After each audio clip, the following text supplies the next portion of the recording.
Salut! Aujourd'hui, on va se faire des légumes marinés. C'est de quoi de super pratique pour venir balancer tes plats, puis ça conserve bien tes affaires. On en utilise quand même souvent, nous, dans nos recettes. Fait que c'est pour ça qu'on va le faire aujourd'hui. Je vais vous montrer comment le faire. Arrêtez d'acheter des cornichons de l'épicerie, ce genre de trucs-là. Apprenez à les faire vous-même. Aujourd'hui, on va se faire justement des petits concombres marinés, des carottes marinées, puis des oignons marinés.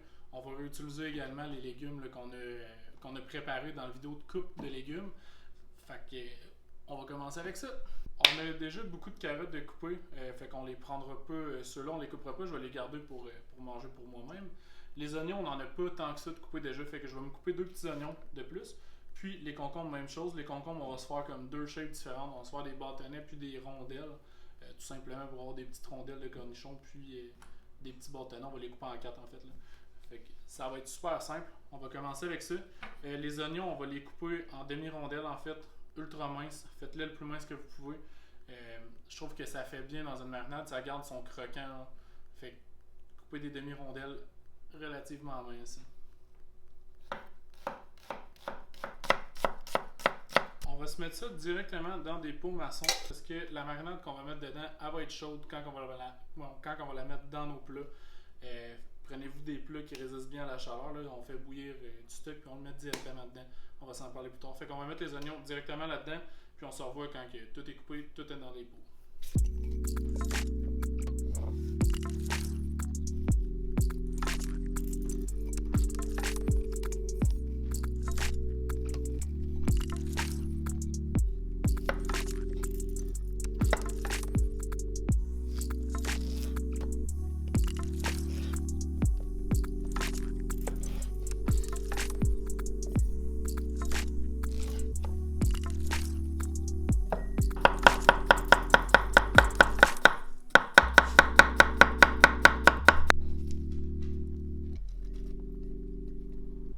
On a tout rempli nos petits pots. Si vous voulez voir des vidéos sur comment couper bien les légumes, on a une vidéo dans la description. Je vous ai tout montré comment couper ces légumes-là, sauf les concombres. Les concombres, je vais vous expliquer un peu ce qu'on a fait. J'ai fait des quartiers de concombres, mais pas des quartiers, en fait des corps de concombres. On a pris les petits concombres, c'est pas les gros concombres anglais. Je trouve que, en tout cas, c'est quand même cute comme petite rondelle que ça fait. Genre. On les a coupés relativement minces, mais pas trop. Si vous voulez des concombres marinés plus style japonais, passez la mandoline. Mettez un peu de sel, faire sortir l'eau. Ça, éventuellement, on pourrait peut-être vous le montrer. Mais moi, je voulais plus un concombre rustique, là, relativement plus épais. Au restaurant, on a fait justement des petits concombres là, à style japonais. Justement, on les passait là, à la mandoline extrêmement mince. Ça donnait un résultat quand même assez flyé. Aujourd'hui, ça me tentait d'y aller un petit peu plus rustique. Fait qu'on les a coupés au couteau, environ 5 mm d'épaisseur. Je vais vous montrer. Comme ça ici. Fait qu'on va avoir un résultat un petit peu plus croquant avec ça. Pour notre marinade, on va faire de quoi de super simple. On va y aller avec un ratio de 1 tiers, 1 tiers, 1 tiers. Fait qu'on a 1 tiers d'eau, 1 tiers de vinaigre, puis 1 tiers de sucré. Ces éléments-là, vous pouvez les remplacer par ce que vous voulez dans le fond. Le vinaigre, nous autres, on prend du vinaigre blanc aujourd'hui, mais on aurait pu prendre du vinaigre de riz, du vinaigre de vin rouge, n'importe quel vinaigre. On veut un acide. Jus de citron moyen, là, mais comme tous les vinaigres, prenez ça. Ensuite, le sucre, on aurait pu prendre. Là, on a fait moitié-moitié sucre blanc, sucre cassonade. En fait, c'est juste qu'on n'avait plus de sucre blanc à la maison, fait qu'on a pris de la cassonade, mais on aurait pu prendre du sirop d'érable, n'importe quel sucre, du miel, ce genre de truc-là. On veut vraiment comme une balance d'acidité puis de sucré dans notre truc. Puis on vient diluer avec de l'eau, puis on y va avec 1 tiers, 1 tiers, 1 tiers. Fait que comme je dis, prenez ce que vous avez à la maison, cassez-vous pas la tête, allez pas à l'épicerie acheter des trucs ultra fancy, là, c'est une marinade. Puis si vous voulez aller faire des trucs vraiment fancy, vous pouvez le faire aussi, là, ça vous regarde, mais si vous voulez faire de quoi de rapide, simple, prenez ce que vous avez à la maison, 1 tiers, 1 tiers, 1 tiers, puis on va rajouter du sel aussi dans nos choses. Fait qu'on va commencer, on va les faire bouillir tout ça. Fait qu'on va mettre ça dans une casserole. Je commence avec l'eau que je vais emmener à ébullition, l'eau et le vinaigre, puis on va mettre le sucre. Tu sais, ça n'a pas besoin de bouillir nécessairement avant de mettre le sucre, mais je veux qu'on brasse dans le fond pour que le sucre se mélange bien, pas qu'il tombe dans le fond puis que ça fasse un caramel dans le fond avant que ça se mélange avec notre stock. Fait qu'on va l'amener comme ça. Là, je vais le laisser chauffer un peu, là, et ça se dilue mieux quand c'est chaud. J'ai changé mon chaudron, il était un peu petit pour la quantité qu'on faisait. Je me suis pris un plus gros chaudron aussi pour être capable de bien brasser là, avec mon sucre dans notre chaudron. Fait que là, ça bouille, on va venir incorporer notre sucre dans notre mélange. Prenez-vous une cuillère, brassez jusqu'à temps que ça soit bien dilué. On veut pas d'amassis de sucre whatever, on veut que ça soit homogène comme mélange.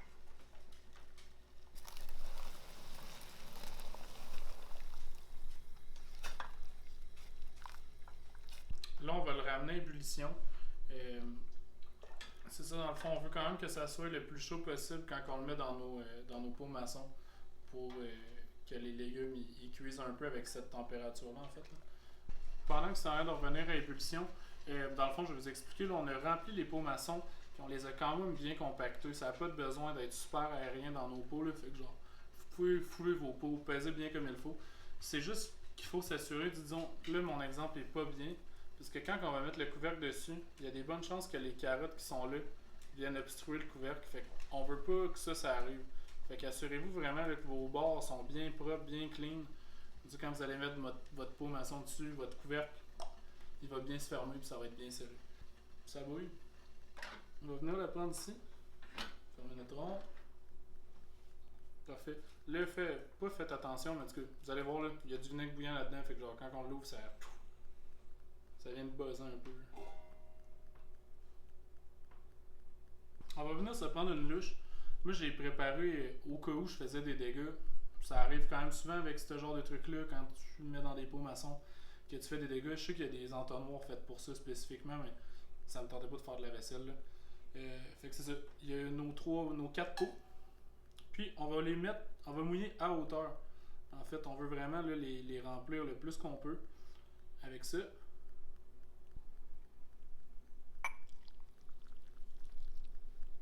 Ce qui est important, c'est de venir fermer nos pots maçons pendant que c'est chaud. Fait que c'est super pas compliqué. Souvent, c'est super simple. J'arrête ça. Assurez-vous que vos tours de pot sont bien propres. Fait qu'on vient se mettre notre petit couvercle. Puis on le twist. Là, twistez-le juste genre. Tu sais comme. Mettez pas de force dedans, faites juste la côté. C'est pas. Ça n'a pas besoin d'être super à tête. Puis là, je vous montre pas la technique pour les conserver dans l'armoire. Moi, je les mets au frigo. Je trouve que les résultats sont meilleurs, selon moi, au frigo pour ce type de truc-là. Dans le fond, des oignons marinés, on en a fait en tabarouette dans notre vie, moi et Sandrine. Dans les food trucks, on avait une poutine au porc réfléchi avec des oignons marinés sur le dessus. La couleur et la texture sortaient vraiment mieux quand on les mettait au frigo le plus rapidement possible. Donc, ils sont fermés, on envoie ça dans le fridge et c'est fini. Avec ça, on a fait vraiment le classique. Nous autres, on n'a pas rajouté de fines herbes, rien, mais tu peux rajouter ce que tu veux dedans. Il y a juste l'ail qui est comme mitigé. Là. Moi, je ne mettrais pas d'ail dans mes pots. Mais tu peux rajouter comme du thym, de l'aneth, n'importe quoi en fait, qui te tente de mettre dans ça.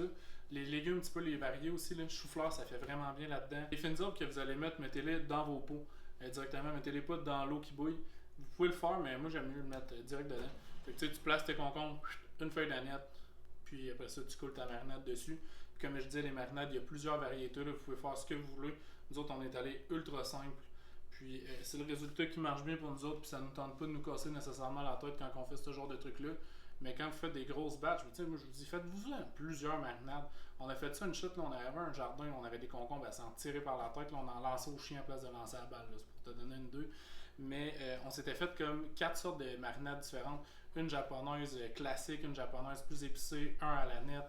Puis on avait fait vraiment plusieurs variables. Puis dans la même truc, tu peux la rendre justement épicée, pas épicée. Mettre toutes sortes d'affaires, des graines de coriandre. Ça se met bien là-dedans. Les épices, les herbes fraîches, là, ça se met super bien dans ces marinades-là.